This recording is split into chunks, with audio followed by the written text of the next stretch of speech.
Santiago capítulo 1, verso número 12. Vamos a continuar con nuestra serie que estamos llevando los jueves, Sin movernos de Jesús. Es el tema número 18. Y vamos a acabar con este monte, el monte Moriah. Y este título o esta sesión se va a llamar Moriah, prueba y tentación. ¿Ok, hermanos? La prueba y la tentación siempre van a venir juntas, hermanos. Dios prueba. Pero la tentación viene, hermanos, cuando nos enfrentamos a cosas que van en contra de lo que nosotros queremos. ¿Okay? Generalmente la prueba, Dios nos va a probar en cosas que muchas veces quieren ocupar el corazón o el lugar que solamente le corresponde a Dios. Y cuando nos enfrentamos a eso, hermanos, va a venir una tentación que viene de nuestra mente. Y es, ¿por qué debo de hacer esto? Es que esto me está doliendo, es que esto yo lo siento injusto, es que esto yo siento que Dios aquí me está probando de una manera que no es natural. Pero hermanos, hoy en día, o voy a adentrarme un poco a la parte en la que estoy viendo o estamos viendo hoy, hermanos, que la humanidad no puede continuar o no puede vivir su vida sin ser terapiada. Todos quieren ir a terapia. Todos quieren ir a terapia.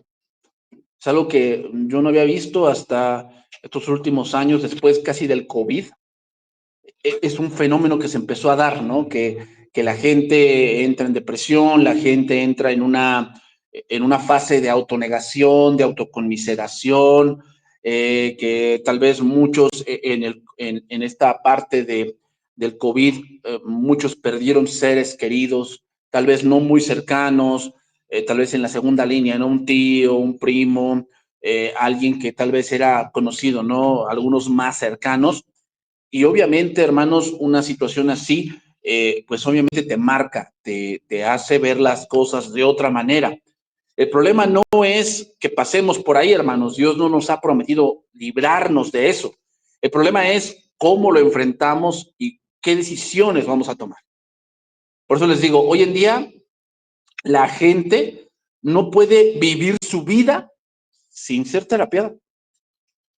O sea, en la semana yo escuchaba una persona de 25 años que se dedica a jugar videojuegos en internet.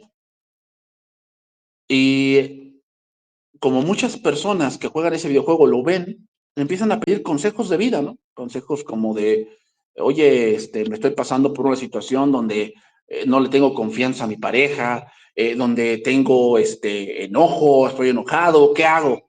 Y lo que les dice es, pues yo he ido al psicólogo, vayan ustedes. No, vayan ustedes. O sea, ese es el gran consejo que dan. O sea, lo que les hace falta es que los escuchen, pues vayan, ¿no? Y hoy estamos viendo una generación, hermanos, que se basa mucho en los sentimientos. Mucho, mucho en los sentimientos. ¿Qué está ocasionando esto? Que atribuyen malo a cosas que ellos sienten que son malas. Por decir, si como son tan sentimentales, para ellos una inyección es mala. Y pongámoslo, ¿una inyección sería mala? Causa dolor, ¿no? Muchas veces. Causa dolor. Por eso no da pie a que definamos que eso es malo. Bueno, así lo definen. Bueno, voy a leer y voy a continuar con este pensamiento. Santiago 1:12. Bienaventurado el varón que soporta la tentación, porque cuando haya resistido la prueba, recibirá la corona de vida que Dios ha prometido a los que le aman. Cuando alguno es tentado, no diga que es tentado de parte de Dios, porque Dios no puede ser tentado por el mal, ni él tienta a nadie, sino que cada uno es tentado cuando de su propia concupiscencia es atraído y seducido. Las sesiones anteriores, hermanos, vimos por sí la prueba de Abraham en este monte, vimos la desobediencia de David, vimos ahora después cómo Salomón edificó un templo y lo que significa. Pero entonces quiere decir que el monte Moriah tiene esa parte de ser probados, de ser, enfrentarnos a una situación donde tenemos que demostrar nuestro amor por Dios. ¿Okay? O sea, nuestro amor por Dios debe demostrarse. ¿Cómo, hermanos? No cuando vienes a la iglesia, porque un incrédulo puede venir y eso no quiere decir que ame a Dios. Se debe de demostrar cuando en la balanza está lo que tú quieres y lo que Dios quiere. Es ahí donde se debe demostrar tu amor. Entonces, hermanos, la prueba no es algo que podamos evitar. Y como dice Pablo en Corintios, vamos a ir 2 Corintios 7:5. Otra de las cosas, hermanos, que más o menos hace un mes, 2 meses, y a lo largo también, hermanos, no sé si ustedes se enteraron, pero el mes pasado fue el mes o hubo días o semanas que era el mes del no suicidio, ¿no? Y fue interesante lo que yo vi. Yo vine aquí por el parque y estaba yo caminando y veía yo papeles pegados, ¿no? En los negocios, en las esquinas, en los postes, diciendo, vales mucho, no estás solo. Si tienes soledad, llámame. Yo dije, ¿por qué no? Hasta que mi esposa me explicó, es que es el mes del no suicidio, ¿no? ¿Se dan cuenta? El hombre, el día de hoy, entre más quiere hacer el pecado más natural, más soledad tiene. Por eso el punto de los suicidios, hermanos, ha subido exponencialmente. Y a veces nos enteramos de suicidios de gente cercana a nosotros, o sea, gente que se suicidó a 2 casas, o sea, por aquí a la vuelta se suicidó uno. Primos de tal vez familiares políticos que se suicidan. Y tú dices, ¿por qué llegan ahí? ¿Cuál es el proceso para llegar ahí? La razón es que el pecado está tanto en su vida que la conciencia los mata y piensan silenciar la conciencia matándose. Y 2 Corintios lo explica bien, 2 Corintios 7:5 dice, porque de cierto cuando vinimos a Macedonia, ningún reposo tuvo nuestro cuerpo, sino que en todo fuimos atribulados, de fuera conflictos, de dentro temores. Pero Dios, que consuela a los humildes, nos consoló con la venida de Tito. Y no solo con su venida, sino también con la consolación con que él había sido consolado en cuanto a vosotros, haciéndonos saber vuestro gran afecto, vuestro llanto, vuestra solicitud por mí, de manera que me regocijé aún más. Porque aunque os contristé con la carta, no me pesa, aunque entonces lo lamenté, porque veo que aquella carta, aunque por algún tiempo os contristó, ahora me gozo. No porque hayáis sido contristados, dice, sino porque fuisteis contristados para arrepentimiento. Porque habéis sido contristados según Dios, para que ninguna pérdida padecieseis por nuestra parte.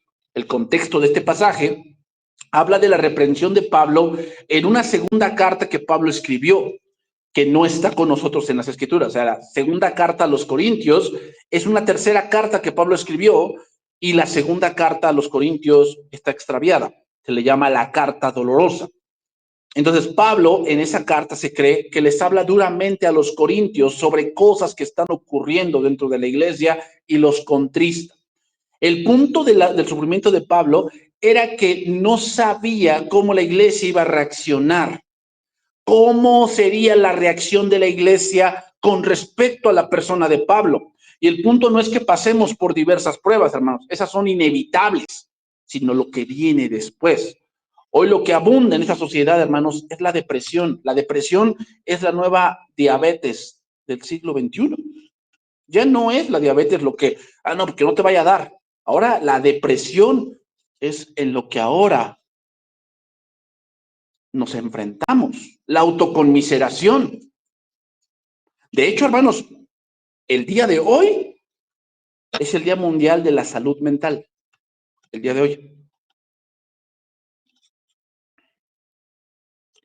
Ustedes saben, hay un puente muy famoso en Seúl, Corea del Sur, que le llaman el puente del final, porque ahí jóvenes se suicidan constantemente. Es un lugar preferido por los jóvenes para suicidarse. Tenemos el ejemplo, por decir, de Japón.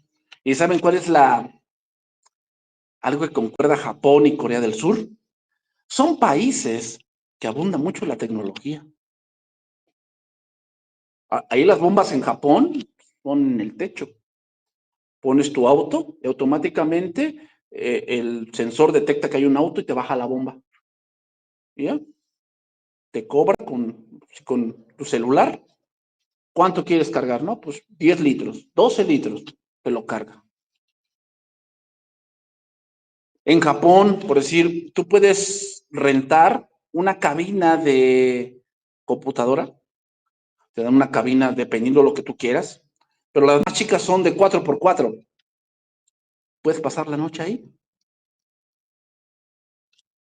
compras, sales de la cabina y una comida instantánea, una sopa, café, lo que tú quieras. Es más, llegas a poblados, hermanos, en Japón, donde hay cabinas o hay cajas de autobús o de tráiler bien equipadas. Bien equipadas, internet, una buena televisión, una buena cama. Y en ese momento, o sea, tú llegas ahí, no hay nadie quien te atienda. Tiene un sensor, tú le dices cuántos días vas a querer, pasas en la tarjeta de crédito, te cobra, te abre, te metes. O sea, tú dices, pues qué comodidad, ¿no? Trenes a súper velocidad, trenes donde te dan comida y son trenes que, hermanos, hay un tren ahí en Japón donde tienes que esperar casi un mes para que puedas abordar. Pero ¿qué pasa? ¿Por qué hay tanto suicidio en esos países? ¿Cuál es la razón? Bueno, muchos atañen la razón a que esos son países que hay mucha presión, donde los jóvenes solamente duermen 5 horas, 4 horas, porque tienen que estar estudiando y mientras salen de la escuela se van a otro lugar. Pero lo que podemos decir más bien, hermanos, es que el hombre, entre más avanza en la tecnología, más vacío se siente. Más vacío se siente. Entre más comodidad y más fuerza económica tiene un ser humano, más miserable se siente sin Cristo. Entonces, retomando el pasaje de Corintios,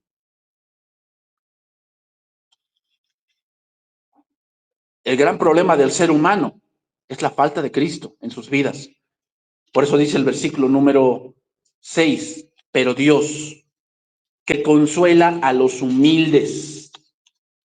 Dios que consuela a los humildes. ¿Por qué a los humildes, hermanos?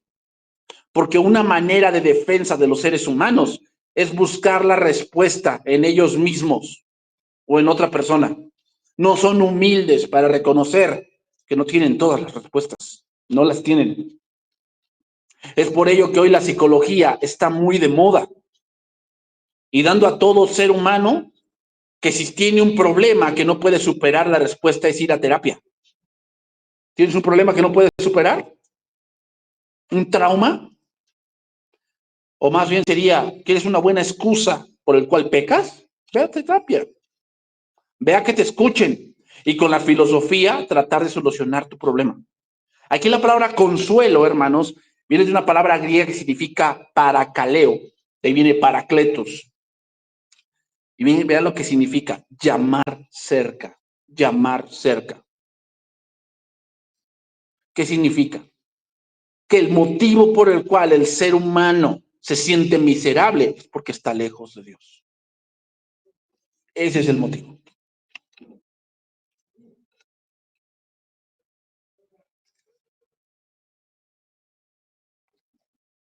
Versículo número 10, 2 Corintios 10, 7, 10. Porque la tristeza que es según Dios produce arrepentimiento para salvación, de que no hay que arrepentirse, pero la tristeza del mundo produce muerte. Aquí la palabra tristeza viene de una palabra griega lupe, y significa un dolor.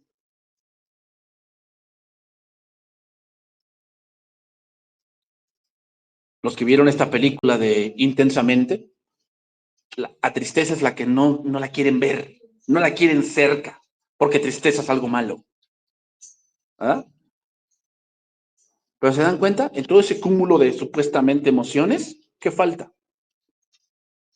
Dios. ¿Saben por qué, hermanos? Porque la palabra de Dios es la que debe marcar la realidad de la vida. En esa película, lo que marca la realidad es quién está manejando. ¿Ah? ¿Quién está manejando a la muchacha? Esa es la realidad que ella ve. No. En el cristianismo o con nosotros, hermanos, es la palabra la que dicta cuáles son la realidad de las cosas. Porque conocerán la verdad y la verdad os hará libres. ¿Qué cosa es la verdad? La palabra es la verdad. Por eso, hermanos, la palabra, al ser inspirada, es la que dicta cómo es la realidad. Sin la palabra, hermanos, el hombre navega sin rumbo. Entonces no estamos exentos de sentir dolor, de sentir alguna molestia, pero ¿a dónde nos va a llevar esa tristeza? Solo hay dos opciones, o arrepentimiento o la muerte. Hermanos, ir a terapia y estar siendo terapiados por psicología humana es sembrar para la carne. Y el que siembra para la carne, de la carne segará corrupción, mas el que siembra para el espíritu, del espíritu segará vida eterna. Lo voy a leer en nueva versión internacional, ese pasaje, Gálatas 6:8. El que siembra para agradar a su naturaleza pecaminosa, claramente que nos agrada que en la terapia nos diga que nosotros no tenemos la culpa. Claramente que nos agrada. Claramente que nos agrada que me digan que este deseo de venganza es bueno. Es bueno este deseo de venganza, es natural. Pero ¿qué dice Dios? Eso es lo que sí importa.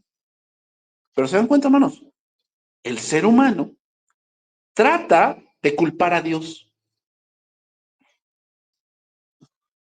Trata de culpar a Dios. Es que tú eres así por esto. Tú eres así por esto. No es que si tú hubieras tenido más dinero en la vida, no serías ladrón. O sea, Dios tuvo la culpa de ponerte de pobre. Cuando alguno es tentado, no diga que es tentado de parte de Dios, porque Dios no puede ser tentado por el mal. O sea, decir que yo soy así porque mi situación fue así, es culpar a Dios, ¿eh? Y Dios no puede ser tentado por el mal. O sea, tú piensas que van a ser este hombre, métanlo allí. El que siembra para agradar a su naturaleza pecaminosa, de esa misma naturaleza cosechará destrucción. El que siembra para agradar al Espíritu, del Espíritu cosechará vida eterna. ¿Cuáles son los matrimonios modernos de hoy? Los dos trabajan, los dos viven en sus rollos, los dos viven en sus propias metas, ¿verdad? Cada quien queriendo lograr lo que él quiere, pero viven juntos. ¿Saben lo único que los une? El hijo, la hija, es lo único que los une. Si eso se fuera, el matrimonio está a punto de destruirse. Porque lo único que los une es el hijo. Porque los dos trabajan, los dos tienen su vida, los dos tienen su dinero, los dos tienen sus propias metas. Eso no es un matrimonio.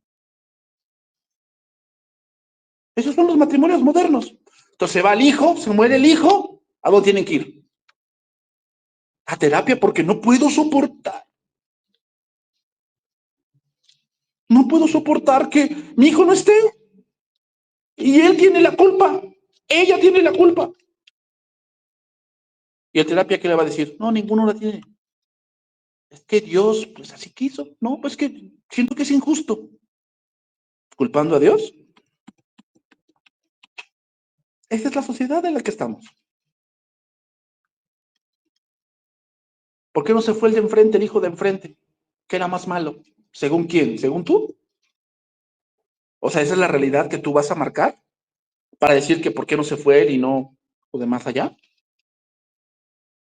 Lo que hoy estamos viendo, hermanos, en la sociedad es el abandono del hombre a Dios. Las generaciones del día de hoy tienen el pecado más a la mano, hermanos. Ya por medio de un toque del celular se pueden abrir todo un mundo de pecado que llevará a la destrucción. Esto está provocando que no haya, como se dice, una generación de cristal, sino más bien una generación que quiere normalizar el pecado. Quiere normalizar el pecado y que quiere escuchar por la psicología que debe aceptarse así con ese pecado que ofende a Dios. Quiere que alguien le convenza que ese pecado que está llevando y con la cual lleva su vida no es tan malo. Y dice Proverbios 28-26, el que confía en su propio corazón es necio. El que confía en su propio corazón es necio. Lo voy a leer en otras versiones, traducción viviente. Los que confían en su propia inteligencia son necios, pero el que camina con sabiduría está a salvo. Otra versión, la versión oro. El que confía en su propio consejo es un insensato. Es un insensato. Mas quien procede sabiamente, ese se salvará. Qué actual es este pasaje. Que hoy vemos que todo se caracteriza porque me digo a mí mismo, ¿verdad? Yo puedo. Me digo a mí mismo, tú vales esto. Tú mereces esto. Pues el que confía en su propio consejo es un insensato. Pero la psicología dice que te debes repetir eso. Tú no eres malo, repítetelo. No eres malo. Hay muchos malos en el mundo, pero tú no eres de esos.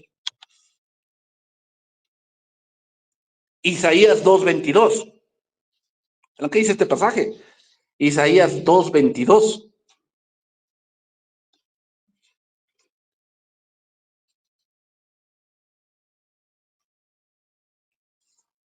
Dice ahí, dejaos del hombre, cuyo aliento está en su nariz, porque ¿de qué es el estimado? Lo voy a leer otra versión. La palabra de Dios para todos. Dejen de confiar en los seres humanos. Su vida es muy corta y no valen nada. No hace referencia, hermanos, a que no confiemos en nadie. No quiere decir eso, sino que fundamentemos nuestra felicidad, nuestra estabilidad, nuestra vida en pensamientos que mueren con él. Mueren con él. Y nuevamente lo vuelvo a repetir. Hoy las generaciones no pueden enfrentar la vida o los problemas o las pruebas sin un psicólogo de cabecera. Sabes que ahora, pues cuando murió mi madre no estaba esto, pero apenas que tuvimos o yo vi el deceso de alguien muy cercano, ya las funerarias no solamente te dan el paquete de la caja y ellos arreglen los papeles en el registro civil y que si quieres cremación o entierro, también te dan un psicólogo para enfrentar los días siguientes de la muerte. Ahora ya se metió eso también al paquete. ¿Se dan cuenta, hermanos? O sea, están tratando a los hombres como que tú eres alguien que no puedes enfrentar las cosas así. Que tenemos que decirte que ese sentimiento que tienes, pues es natural. Hermanos, sí, son momentos difíciles, pero no puedes curar la carne con la carne. Tienes que ir más allá. Sembrar en el espíritu. Ese es el gran problema de la psicología. ¿Cuál? No lleva al arrepentimiento, sino a la muerte. No lleva al arrepentimiento. No lleva a que te sometas. No lleva a que reconozcas a Dios. ¿Por qué razón? Bueno, la razón primordial es porque pone al hombre como el centro de todo, haciendo de lado a Dios y a sus pensamientos y verdades. Y hermanos, los gobiernos buscan reducir el suicidio, buscan reducir los homicidios, buscan reducir la cólera. Hoy a todos te vetan, ¿eh? Porque hoy existe lo que es políticamente correcto. Lo políticamente correcto, ¿no? Como por decirle a alguien que se va a ir al infierno, eso no es políticamente correcto. ¿Quién eres tú para decirle eso?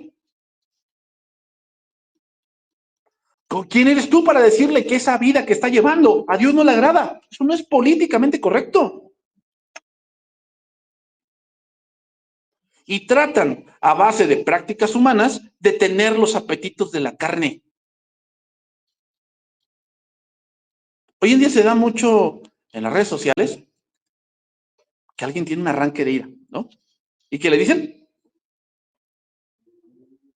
ve a terapia para controlar tu temperamento. Hay un director técnico que le llaman el Piojo. ¿Saben cuántas veces ha ido a terapia ese hombre? Que yo me he enterado, unas 5, para controlar su temperamento. Pero cada vez que está en la cancha dirigiendo un equipo, se enciende. ¿Por qué? Porque no podemos detener el temperamento o no podemos ser libres si no hay un cambio de naturaleza.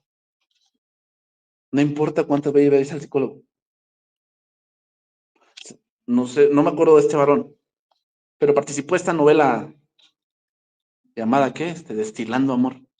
Y va un reportero, ¿no? Y le está preguntando no sé qué cosas de su vida. Y dice, no me falta el respeto. Y le suelta un bofetón.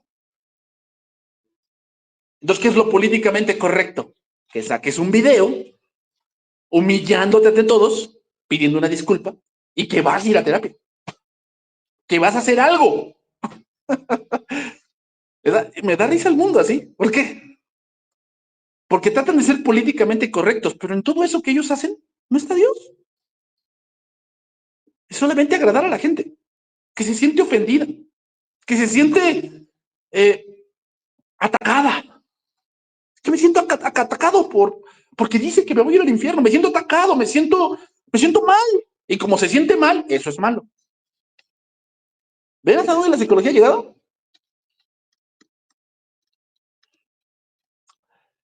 Es por ello, hermanos, que las cosas que he mencionado aumentarán más y más. Y la razón principal es que más y más el hombre no quiere la palabra de Dios, no quiere la voluntad de Dios, no quiere el trato de Dios, no quiere la vida eterna, quiere la muerte eterna.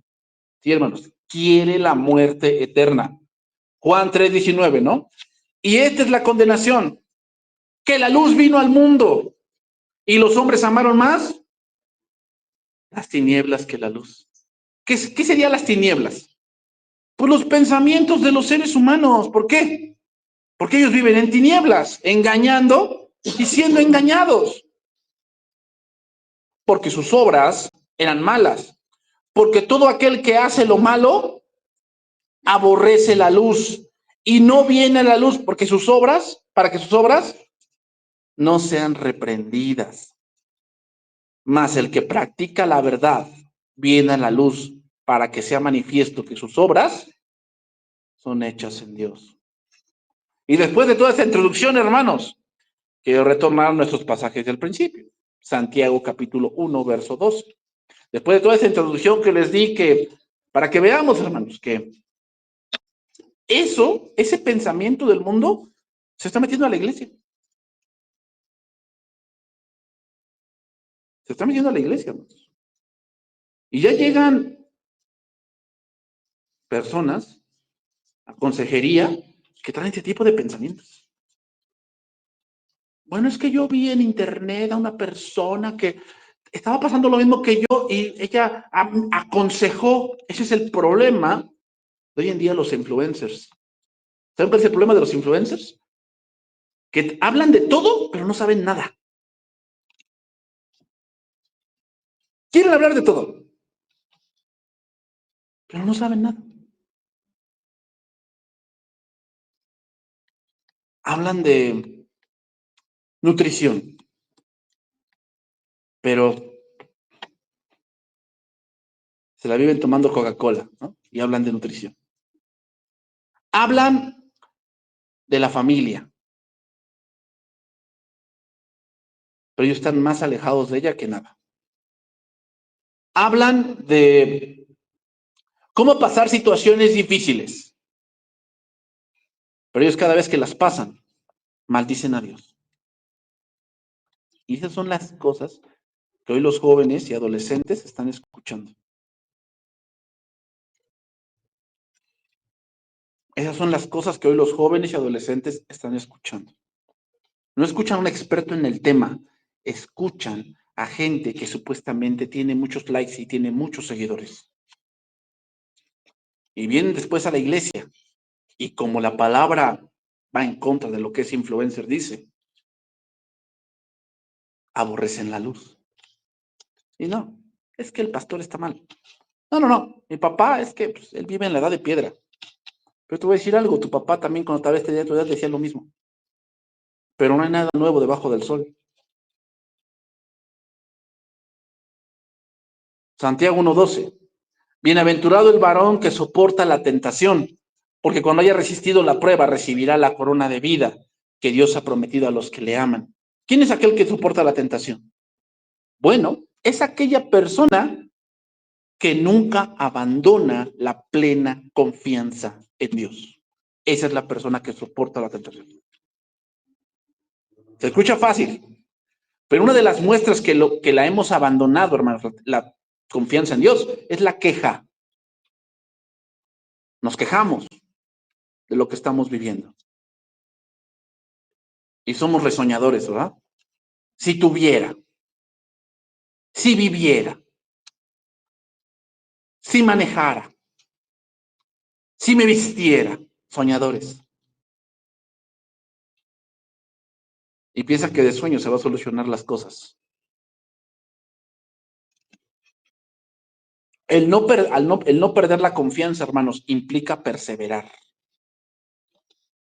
Y llegamos a la meta. Y en esa meta hay una recompensa. La perseverancia, hermanos, es la evidencia de que tu confianza está puesta en Dios. ¿Cómo nos damos cuenta que alguien en la prueba no confía en Dios? Porque no viene a la iglesia. Algo pasa, ¿verdad?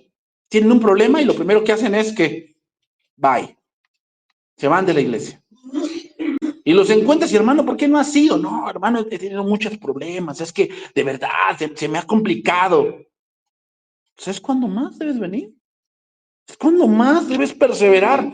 No, sí, hermano, ya me dije, soñador, ya me dije que debo de ir, pero pues es que luego no se me da. Soñador. Un cristiano genuino no es alguien que en determinado momento hizo una profesión de fe en Cristo, sino que es una persona que muestra verdadera fe por un progresivo amor por Dios. Que las pruebas y las aflicciones no lo pueden dañar y mucho menos destruir, no importa cuán severas sean. Un cristiano no es aquel que un día estuvo, no, es un cristiano que se mantiene. Es un cristiano que se mantiene, no importa cuán severa sea o cuánto pueda durar. Ese es un cristiano que soporta la tentación y que tendrá recompensa. La sabiduría, hermanos, la sabiduría es algo que se siembra para el futuro. El tiempo que inviertes, las pruebas que resistes, el día de mañana tendrán una recompensa.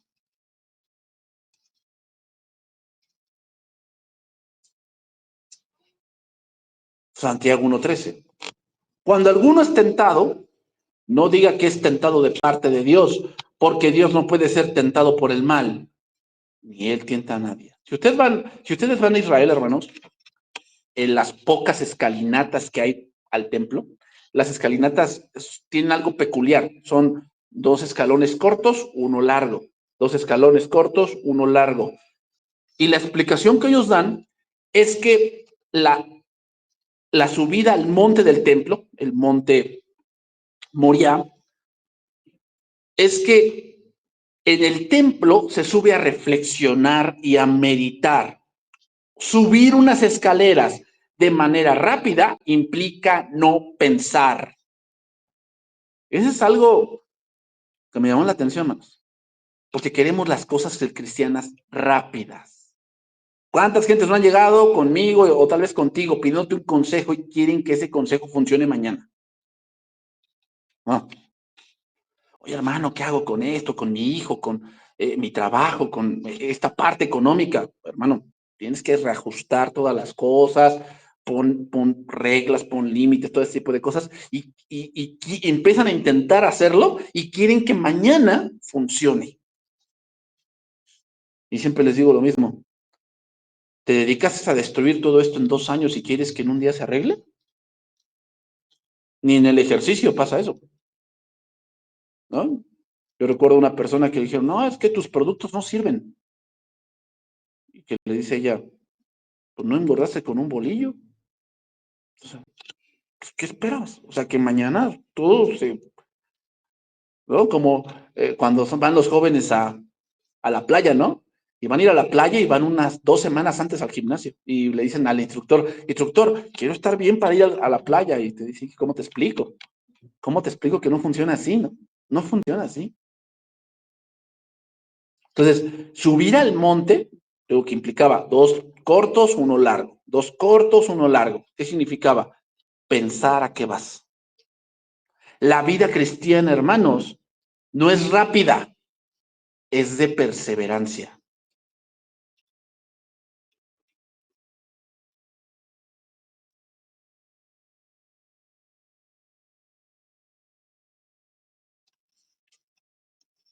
Santiago habla ahora del problema de la tentación, es decir, no del sufrimiento de los cristianos que experimentan, sino de saber de dónde viene esto. El problema que tenemos con la tentación no viene de Dios, sino viene realmente de adentro, hermanos. En el corazón de cada persona siempre está activo un yo pecador que nunca se convertirá y que siempre buscará una justificación para hacer lo que no se debe. Prácticamente, hermanos, el hombre peca porque le gusta el pecado. El hombre peca porque le gusta. Hoy muchos se justifican en las circunstancias, pero en realidad el ser humano peca porque le gusta, porque quiere.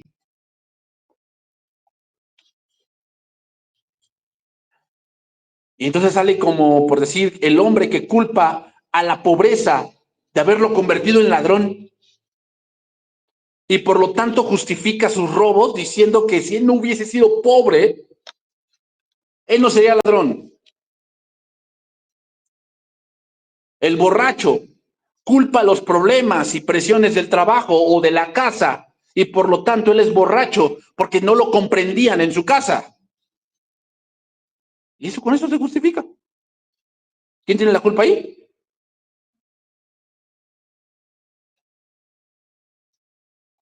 Pues Dios tiene la culpa, según él. Hermanos, el hombre es experto en encontrar justificaciones. ¿Quién te dijo que estabas desnudo? La mujer que me diste.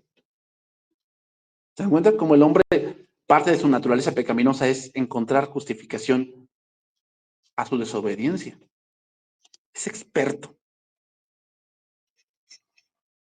Y tú lo ves con tus hijos y hasta con tu propia vida, ¿no? ¿Por qué no hiciste la tarea? Tenía yo cansado, ¿estaba yo cansado?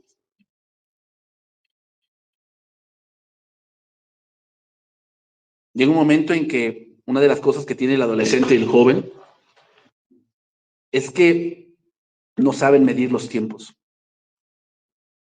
Entonces, tú le compras una computadora o le compras una consola.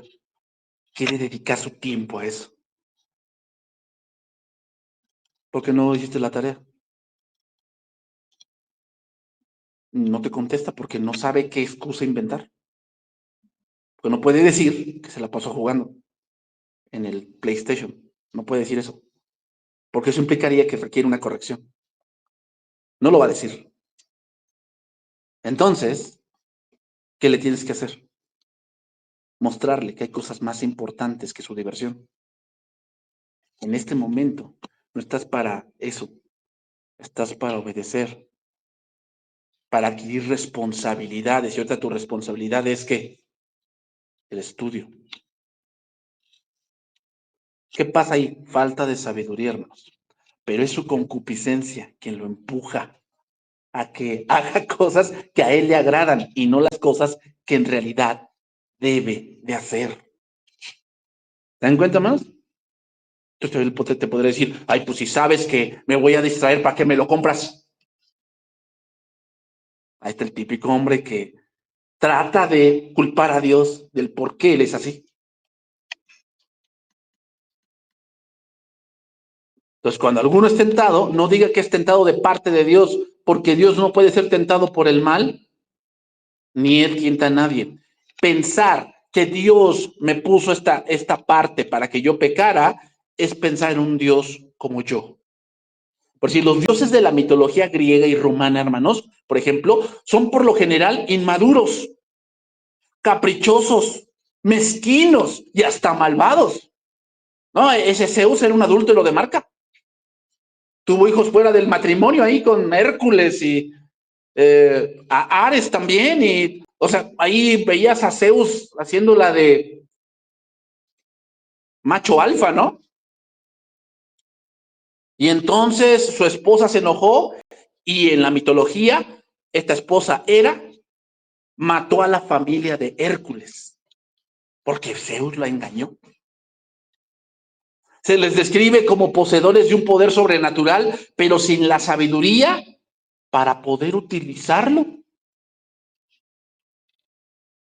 No solo cometen pecados abominables, sino que inducen a sus súbditos mortales al pecado y al vicio de todo tipo.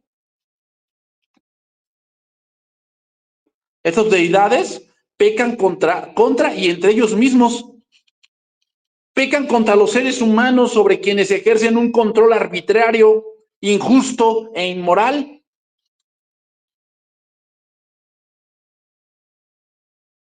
Entonces, hermanos, de aquí viene la más grande mentira que el hombre ha razonado. Perdona a Dios. Él se equivocó. Perdona a Dios.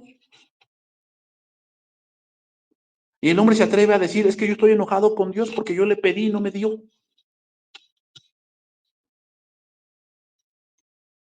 Y este razonamiento, hermanos, es una blasfemia.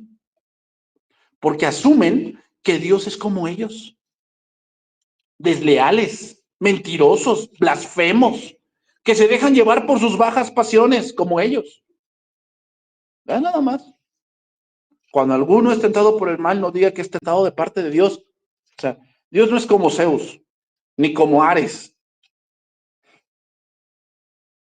Dios, hermanos, permite las pruebas en las que pueden ocurrir las tentaciones, no para hacer que los creyentes pequen, sino para conducirlos a una mayor paciencia. ¿Cuál era la tentación de Abraham? Cuando Dios le dijo, vea, entrégame a tu hijo. Esa era la prueba. Yo te voy a probar, Abraham. Quiero que tú veas en tu corazón a quién amas más, a tu hijo o a mí. ¿Cuál era la tentación? No voy. Y hazle como quieras. Tu hijo, cuando tú lo mandas algo, él va a tener, la prueba es que te demuestre que confía en ti y que te obedece. Pero ¿cuál es la tentación? No lo hago y hazle como quieras. ¿Se dan cuenta que las dos cosas van juntas? Cuando Dios nos pide algo, Dios espera que demostremos nuestro amor obedeciendo, pero también está la tentación de hacer lo que tú quieras. Y vas a sufrir las consecuencias. Vámonos por la parte final, versículo 14. Sino que cada uno es tentado cuando de su propia concupiscencia es atraído y seducido. Todos los seres humanos, hermanos, somos tentados, no hay acepción alguna.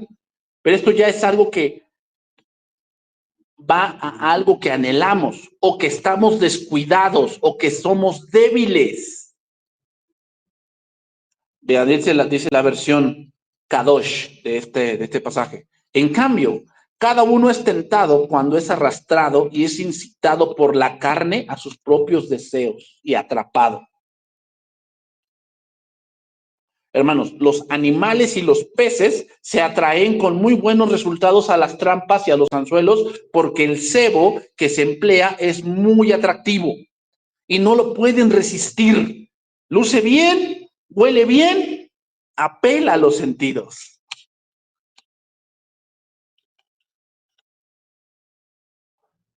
Su deseo por el cebo es tan intenso que los hace perder la precaución y pasar por alto la trampa. Exactamente del mismo modo, el hombre sucumbe a la tentación cuando su propia concupiscencia atrae a las cosas malas que apelan a tus deseos más bajos.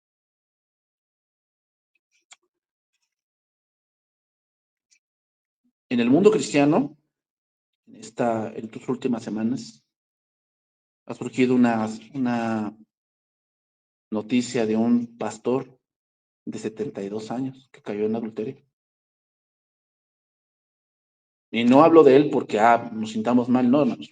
Recuérdate este verso, el que crea estar firme, mire que no caiga.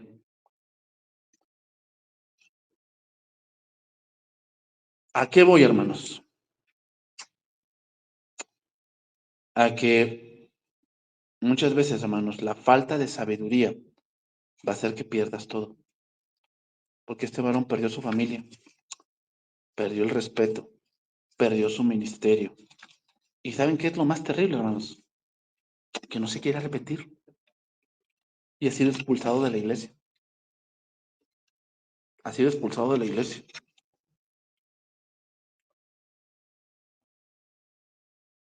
Fue atrapado. Y hermanos, ¿se dan cuenta? Más de 70 años tenía. O sea, muchos diríamos, es que eso es para los jóvenes. Pues te voy a decir algo, hermanos. En la Biblia, los peores pecados los cometieron gente adulta. David no era un jovencito. Sansón tampoco. Salomón tampoco era un jovencito. Eran gente adulta que se creían experimentada, se creían todóloga. Oh, gran decepción, hermanos. Oh, gran decepción. El pecado puede parecer atractivo y delicioso. Y por lo general lo es. Al menos por algún tiempo. De lo contrario, tendría poco poder sobre nosotros. Y Satanás trata de mostrar el pecado lo más atrayente posible, como hacen los hombres y las mujeres malos y seductores. Con la concupiscencia presente, hermanos, la corrupción es más atrayente que la rectitud. La inmoralidad es más atrayente que la pureza. Y las cosas del mundo son más atrayentes que las cosas de Dios. O sea, ¿por qué te llama más la atención las cosas del mundo que las de Dios? ¿Porque son más beneficiosas espiritualmente? No, es tu concupiscencia. Por eso te hacen más atractivas. No es porque sean mejores que las de Dios. Eso es ilógico. Claro que no. Cristo dijo, las palabras que yo hablo son espíritu y son vida. La carne para nada aprovecha. Pero entonces, ¿por qué a los jóvenes, a los adolescentes, a uno de los grandes les atraen más las cosas del mundo? Porque estando presente en la concupiscencia, hermanos, eso es más atractivo. El problema no es un tentador desde afuera, sino el traidor que está dentro. O sea, lo que traemos aquí en este cuerpo es lo que nos puede traicionar, hermanos. Segunda de Pedro 2, capítulo 2, versículo 14. Con esto voy a terminar. Aquí Pedro hablando de los falsos. De los falsos. Y hermanos, puedo decir aquí o meterlos en esta bolsa. O sea, muchas veces decimos falsos maestros y hablamos de la iglesia cristiana, ¿no? De los que pues, son malos y predican mal. No, ahí también podemos meter en esa bolsa a los hombres que predican la falsamente llamada ciencia. O sea, los psicólogos son falsos profetas, falsos maestros. Dice ahí, versículo 14, tienen los ojos llenos de adulterio, no se sacian de pecar, se unen a las almas inconstantes. ¿Ah? ¿Cómo se usan a las almas inconstantes estos hombres, va? sea, vienen por su problema y lo seducen rápido con sus razonamientos de Freud, de Nietzsche y no sé qué tanto rollo. Tienen el corazón habituado a la codicia. Oh, y miren qué carrazos tienen esos hombres. Pues obviamente cada sesión te cuesta 600 por una hora. Oye, hasta yo voy a estudiar porque, bueno, esos sí van empezando. Si ya son más reconocidos, yo he escuchado sesiones que cuestan 3,000 pesos cada sesión. Cada sesión. Y te dicen, requiere 6. 6 por 3, 18,000. Por escucharte una hora, no, hombre, pues yo los quiero también. Tienen el corazón habituado a la codicia y son hijos de maldición. Han dejado el camino recto y se han extraviado siguiendo el camino de Balaam, hijo de Beor, el cual amó el premio de la maldad y fue reprendido por su iniquidad, pues una muda bestia de carga, hablando con voz de hombre, refrenó la locura del profeta.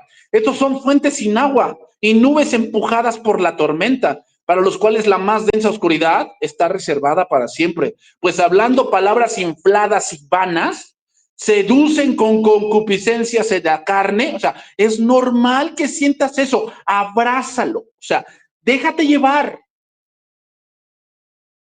Un ejemplo claro de esto, hermano, no sé si ustedes lo han visto, y si no, búsquenlo en internet, es este hombre llamado Javier Hernández, un futbolista, que tuvo un coach de vida. Veanlo cómo habla. Cretino, orgulloso, pensando que todo el mundo gira a su alrededor, que él siempre tiene la razón. Pues hablando palabras infladas y vanas, seducen con concupiscencias de la carne y disoluciones a los que verdaderamente habían huido de los que viven en error. Les prometen libertad. Por esta terapia te vas a sanar. Les prometen libertad y son ellos mismos esclavos de corrupción. Porque el que es vencido por alguno es hecho esclavo del que lo venció. ¿Saben cuál es el problema de eso? Que cuando tú te sometes a esa filosofía, tú eres esclavo de eso. Así como a gente que se mete a la magia, con las brujas, con los chamanes, y que si el chamán le dice que se va a enfermar mañana y tiene que tomarse este té de arboleda, como ya fue vencido por ese pensamiento, hace lo que él dice. O sea, hermanos, someterse a filosofías huecas de hombres corruptos de entendimiento es ser esclavo de pensamientos de hombres. Es ser esclavo. Y Cristo vino para hacernos libres. Por eso, hermanos, confiemos en la palabra. Confiemos en la palabra. No es que tengamos un supermente o seamos de un carácter más fuerte que otros. No. Es la palabra. Es la palabra, hermanos. Es la palabra. Abrevemos la palabra. Y más en estos tiempos. Son peligrosos, hermanos, estos tiempos. Tiempos en los que la gente, cuando tú sigues la verdad, te marca y te dice que tú eres un malo. Porque no sigues la corriente. Pero hermanos, a la ley y al testimonio. Y si no, no les ha amanecido. No les ha amanecido. Vamos a orar, hermanos, y vamos a terminar.